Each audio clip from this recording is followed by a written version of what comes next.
Anong tinatawa-tawa mo? Oh, bakit ako nakikita mo? Eh, hindi ba? Ikaw ang dahilan ng lahat ng ito. Ako ba? Mukha ba ako magpapakalat ng video yung kasiraan ko? O baka naman... Ha? Excuse me, hindi ako marites para magkalat ng mga to. What is this? What is the commotion all about? Kids? Lovers? Why are you still here? Go inside the classroom, right now, pronto! It means now, go!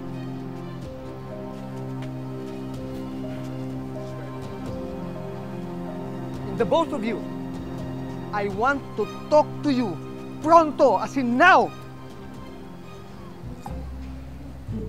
Wala.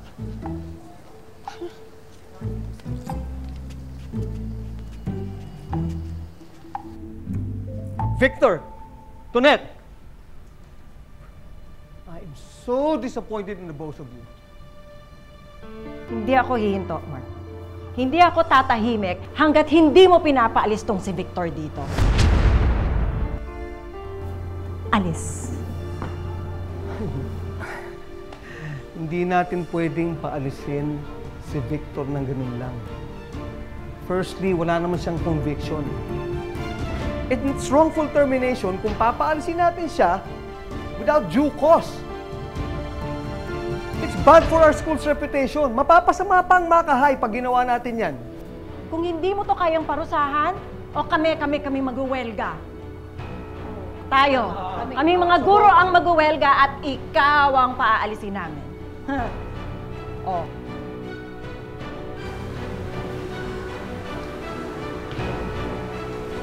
Victor, payagan na lang ba natin to?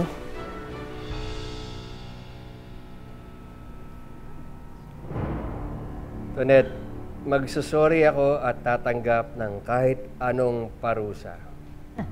Ayun naman pala eh. Kung matatalo ang grade 8 students ko sa isang singing contest.